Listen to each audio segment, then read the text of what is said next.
दुख से दूर पहुंचकर गांधी, दुख से दूर पहुंचकर गांधी सुख से मौन खड़े हो। मरते खपते इंसानों के इस भारत में तुम ही बड़े हो, इस भारत में तुम ही बड़े हो। नमस्कार साथियों, मैं अमित द्विवेदी केदारनाथ अग्रवाल जी की पंक्तियों के साथ आप सभी लोगों का अपने YouTube चैनल में स्वागत करता हूं और मेरे जितने भी विद्यार्थी हैं उन सभी का भी मैं स्वागत करता हूं। आप सभी लोगों से मैंने एक वादा किया था कि मैं गांधी जी की आत्मकथा के ऊपर मैं कुछ वीडियो लेकर आऊँगा। कुछ नहीं, मैं कोशिश करूँगा कि उनकी जो पुस्तक है मैं उसमें सारे वीडियो लेकर आऊँ और उनको पढूं और आप लोगों के समक्ष जितना मुझे समझ में आया उसको मैं आप लोगों के समक्ष रखूं। तो उसी के तहत आज मैं इसका शुरुआत करने जा रहा हूं और इसमें आप सभी लोगों का ध्यान चाहूँगा। यदि इसमें जो भी त्रुटियां रहें उनसे आप मुझे अवगत कराएं। दूसरी एक और बात कि इसमें जो भी मैं कहूँगा वो सिर्फ उस पुस्तक के ही शब्द होंगे जो उस पुस्तक में लिखे हैं।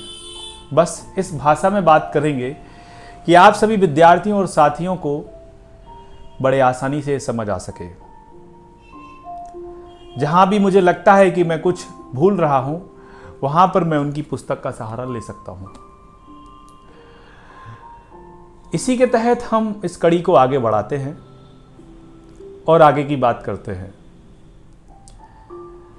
माई एक्सपेरिमेंट विथ ट्रुथ अर्थात सत्य के प्रयोग, गांधी जी की जीवनी पर आधारित ये पुस्तक है जो उन्होंने स्वयं लिखी है और इस पुस्तक का अनुवाद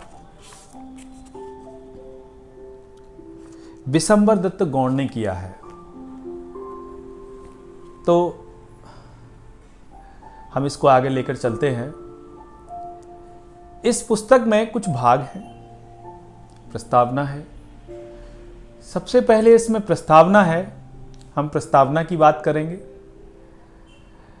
प्रस्तावना की बात करने के बाद इसमें कुछ भाग हैं। इस पूरी पुस्तक में 5 भाग हैं। 5 भाग में छोटे छोटे अंश हैं, जैसे कि जन्म, बचपन, शिक्षा, हाई स्कूल, गलतियाँ, ऐसे बहुत सारे अंश आपको मिलेंगे जिनसे मैं आपको समय समय पर अवगत कराते हुए चलूँगा। आज इस पुस्तक का हम अनुवाद और गांधी जी के जन्म पर बात करेंगे। यानी पहले हम प्रस्तावना की बात करेंगे, उसके बाद हम भाग 1 के जन्म के अंश की बात करेंगे।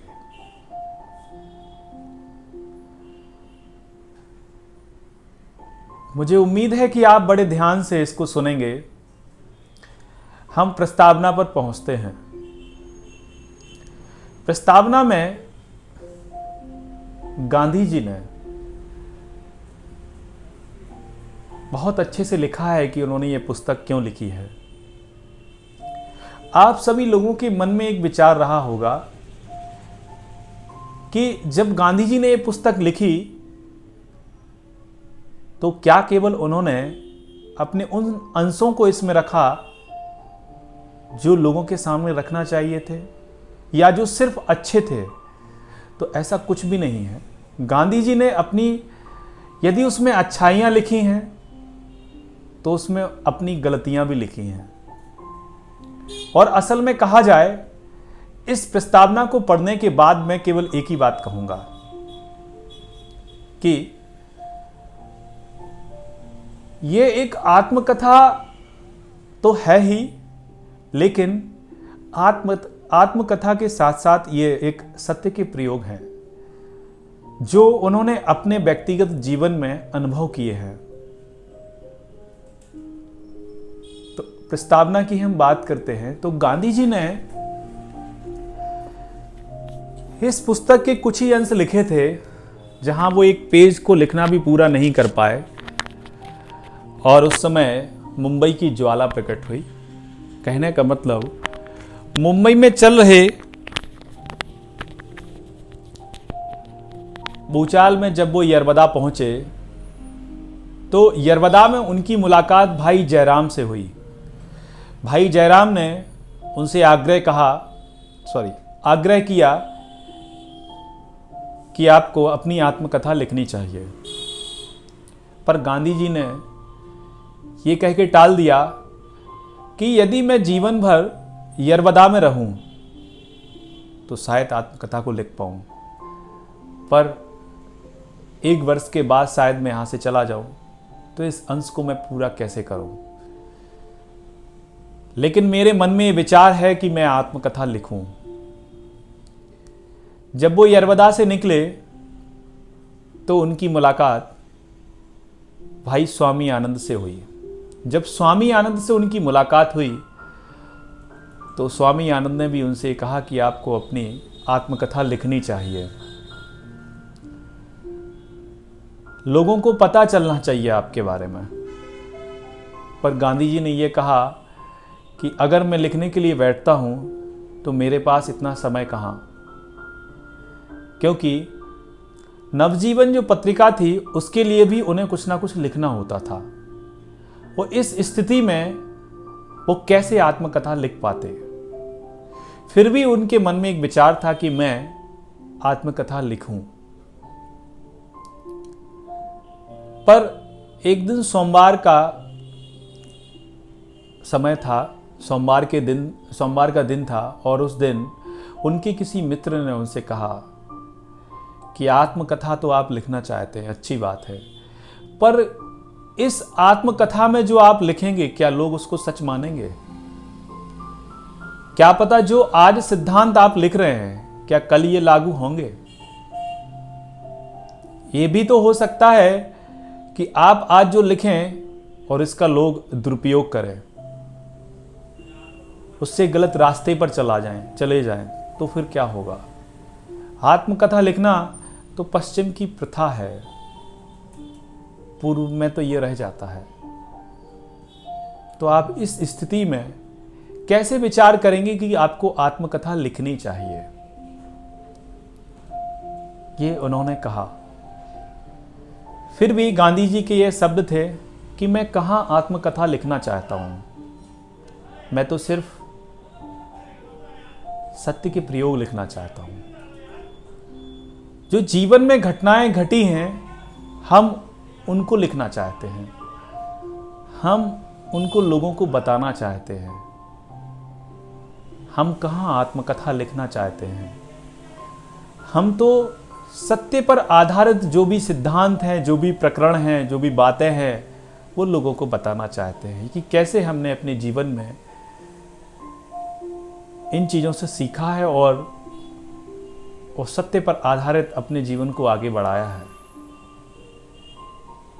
इसी के तहत उन्होंने कुछ और भी पंक्तियां कहीं, कुछ और भी बातें कहीं, और उनका कहना था कि मैं जो प्रकरण लिखता हूं, मैं जो प्रकरण लिखता हूं, उनमें यदि पाठक को जरा भी अभिमान की बू आए, पाठक को यदि जरा भी अभिमान की बू आए तो अवश्य समझ लेना चाहिए कि मेरे शोध में कोई कमी है, मेरे लिखने में कोई कमी है, मेरे सत्य के प्रयोग में कोई कमी है।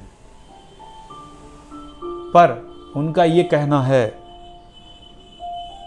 कि इसको सिर्फ एक मृग तृष्णा के समान समझना, पर इसको सत्य के प्रयोग न समझना, यदि अभिमान की बू आती है तो। साथ ही उन्होंने ये भी कहा कि भले ही मेरे समान अनेकों का क्षय हो जाए, पर कभी भी सत्य का क्षय नहीं होना चाहिए। सत्य की हमेशा जीत होनी चाहिए, सत्य की हमेशा विजय होनी चाहिए। इसी पर आधारित उन्होंने ये पुस्तक को लिखा है, और उन्होंने कहा है कि प्रस्तावना में मैं अपनी कोई कथा नहीं उतार रहा हूं, ना उतार सकता हूं। कथा तो प्रकरणों में मिलती है, ये तो सिर्फ सत्य के प्रयोग हैं, ये तो सिर्फ सत्य के प्रयोग हैं।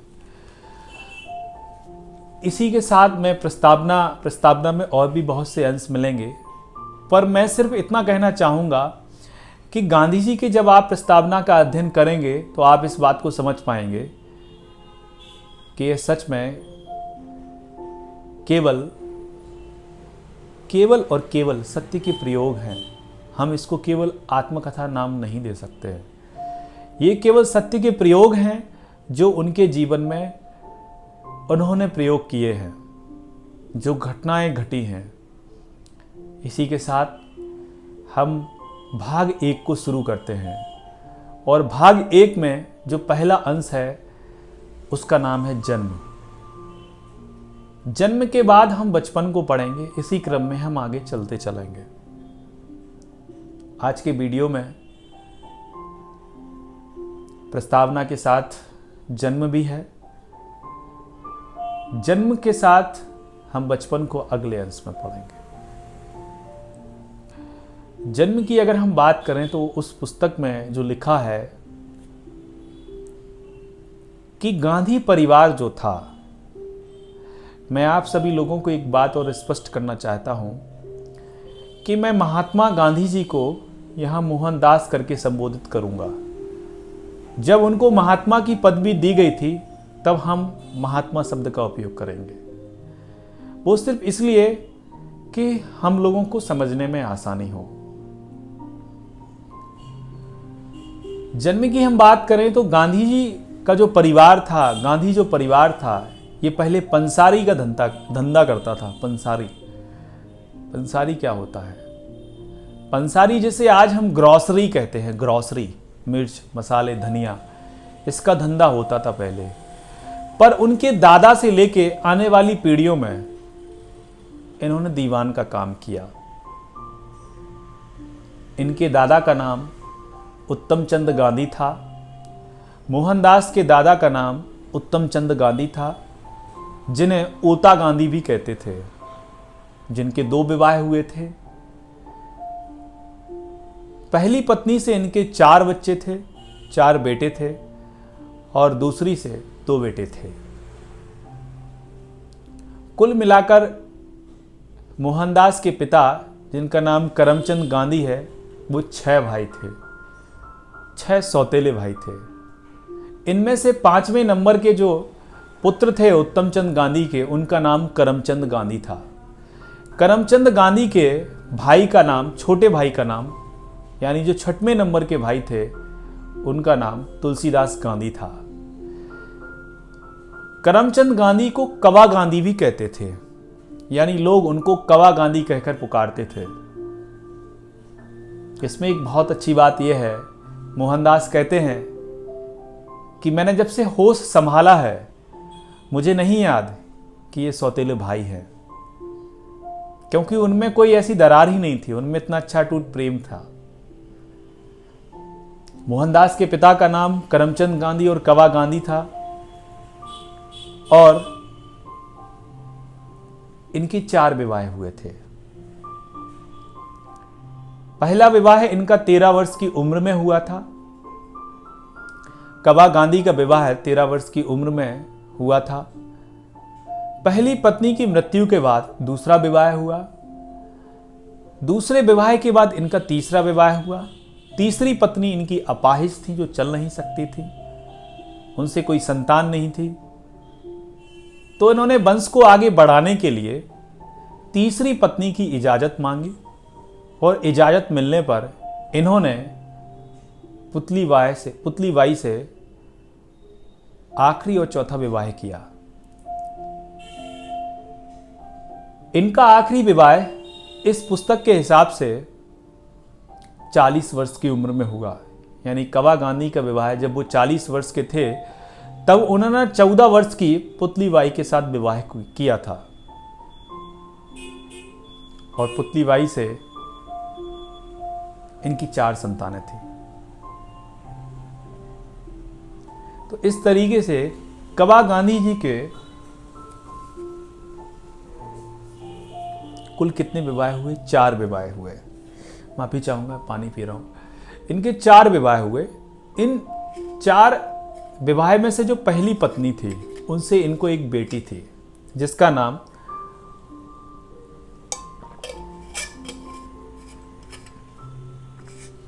मूलीबेन था। कवा गांधी की जो पहली पत्नी थी, करमचंद गांधी की जो पहली पत्नी थी, उनसे एक बेटी उत्पन्न हुई थी। जिसका नाम मूलीवेन था। दूसरी पत्नी से भी एक बेटी हुई थी जिसका नाम पानकुंवर वेन था। तीसरी पत्नी से इनकी कोई संतान नहीं थी और चौथी पत्नी से इनकी 4 संतान थी। सबसे पहले पुतलीबाई से जो सबसे पहले संतान हुई थी, जो सबसे बड़े थे, उनका नाम लक्ष्मी दास था। दूसरी जो संतान थी वो एक बेटी थी जिनका नाम रलियत वेन था। तीसरी जो संतान थी उनका नाम करसन दास था। और आखिरी और चौथी और सबसे छोटी संतान वो थी जिनसे हम सभी परिचित हैं, जिनको लोग मोहनदास गांधी कहते हैं। पूरा नाम मोहनदास करमचंद गांधी। तो जिन गांधी को हम जानते हैं, जिन गांधी को हम पढ़ते हैं, जिनके आदर्श और विचारों को हम समझते हैं, वो करमचंद गांधी की, कवा गांधी की सबसे अंतिम और छोटी संतान थी जिनका नाम मोहनदास था।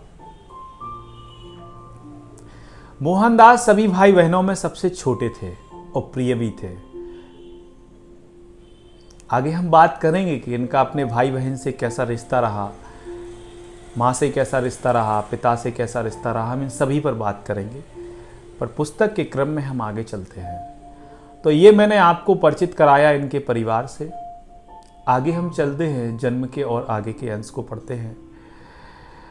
मोहनदास का कहना है कि उनके जो पिता थे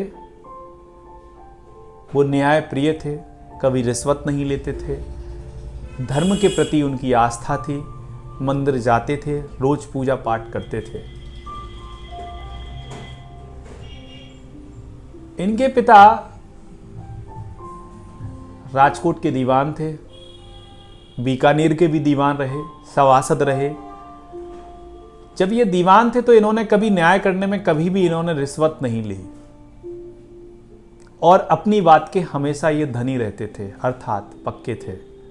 जो ये कहते थे वो हमेशा करते थे। एक बार का किस्सा मोहनदास ने इस पुस्तक में लिखा है। इस पुस्तक में उन्होंने लिखा है कि एक बार नवाब पॉलिटिकल एजेंट ने ठाकुर साहब का विरोध किया, ठाकुर साहब का अपमान किया। तो जब ठाकुर साहब का अपमान किया तो कवा गांधी ने, यानी मोहनदास के पिताजी ने इसका विरोध किया। तो इसके बदले उनको दंडित किया गया था, जुर्माना भरना था। लेकिन वो अपनी बात पर टिके रहे और उन्होंने जुर्माना नहीं भरा।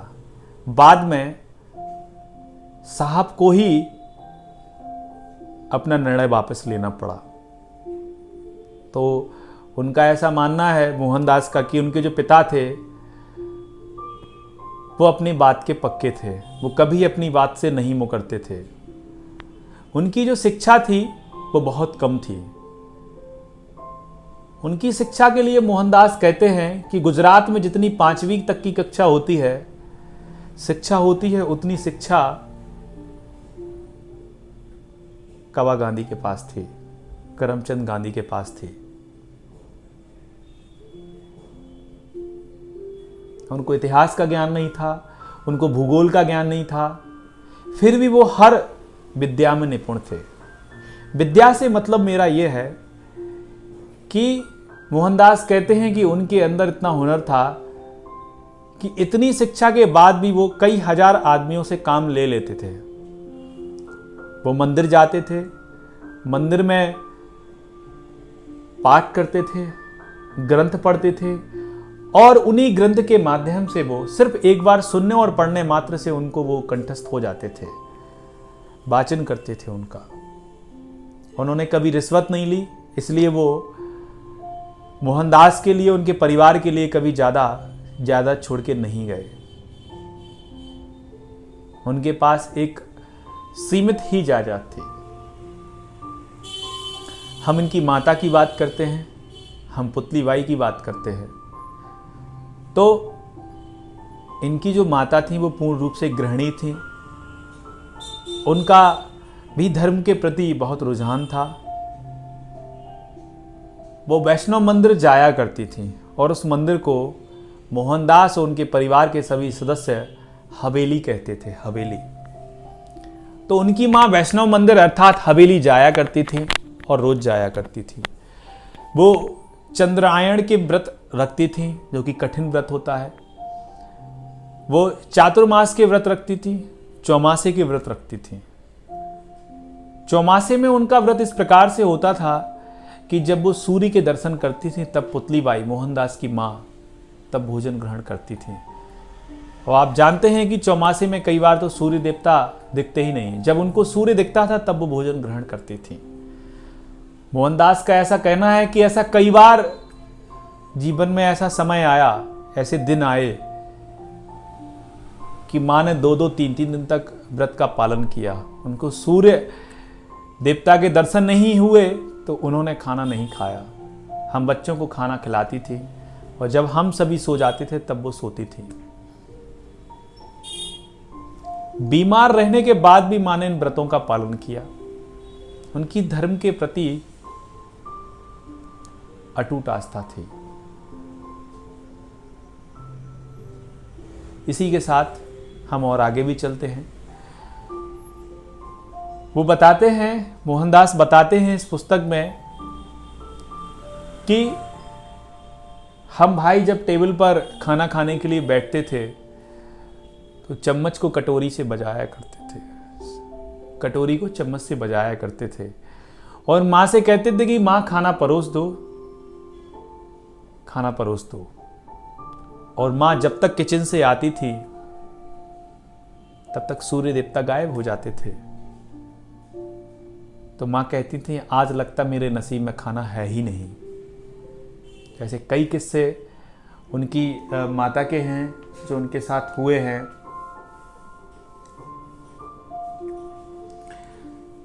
माँ उनकी व्यवहार में कुशल थी। मोहनदास की माँ पुतलीबाई व्यवहार में कुशल थी, दरबार में जाया करती थी। इनके जो माँ साहब थे उनसे मिलने जाया करती थी, लोगों के बीच बातचीत को सुना करती थी और उनको समझा करती थी। मोहनदास का कहना है कि उनकी माँ गृहिणी तो थे ही पर अन्य चीजों में भी निपुण थी। कई जगह वो पिता के साथ भी काम में हाथ बटाती थी। इस तरीके से मोहनदास ने अपने माता पिता का वर्णन किया है और इन्हीं माता पिता के यहाँ एक महान संतान का जन्म होता है जिसको हम मोहनदास कहते हैं। इनके जन्म का जो समय है संवत 1925 है, 1925 ये संवत है। द्वादशी के दिन भादों का महीना, संवत 1925 भादों का महीना द्वादश के दिन अर्थात 2 अक्टूबर 1869 को 2 अक्टूबर 1869 को पोरबंदर, गुजरात के पोरबंदर में अर्थात सुदामापुरी में इनका जन्म हुआ।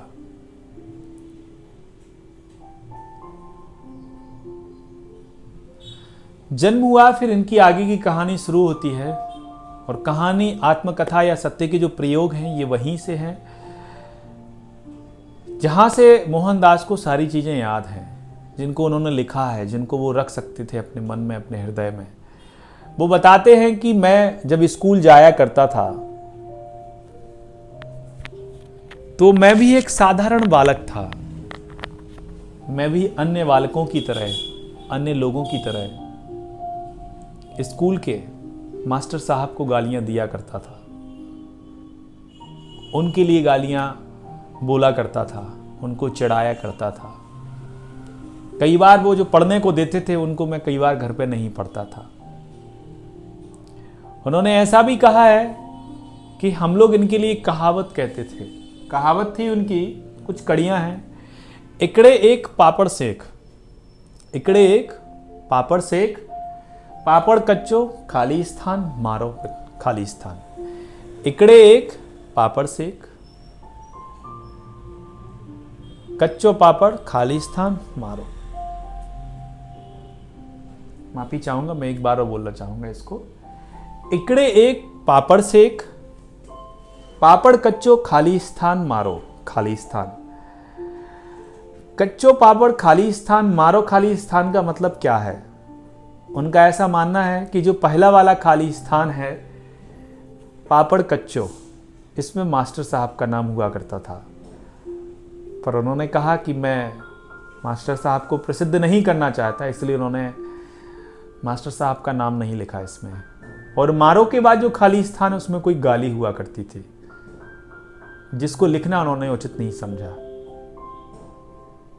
तो ये इनकी एक कहावत थी, कड़ियां थी कि इकड़े एक पापड़ सेक, पापड़ कच्चो खाली स्थान मारो कच्चो।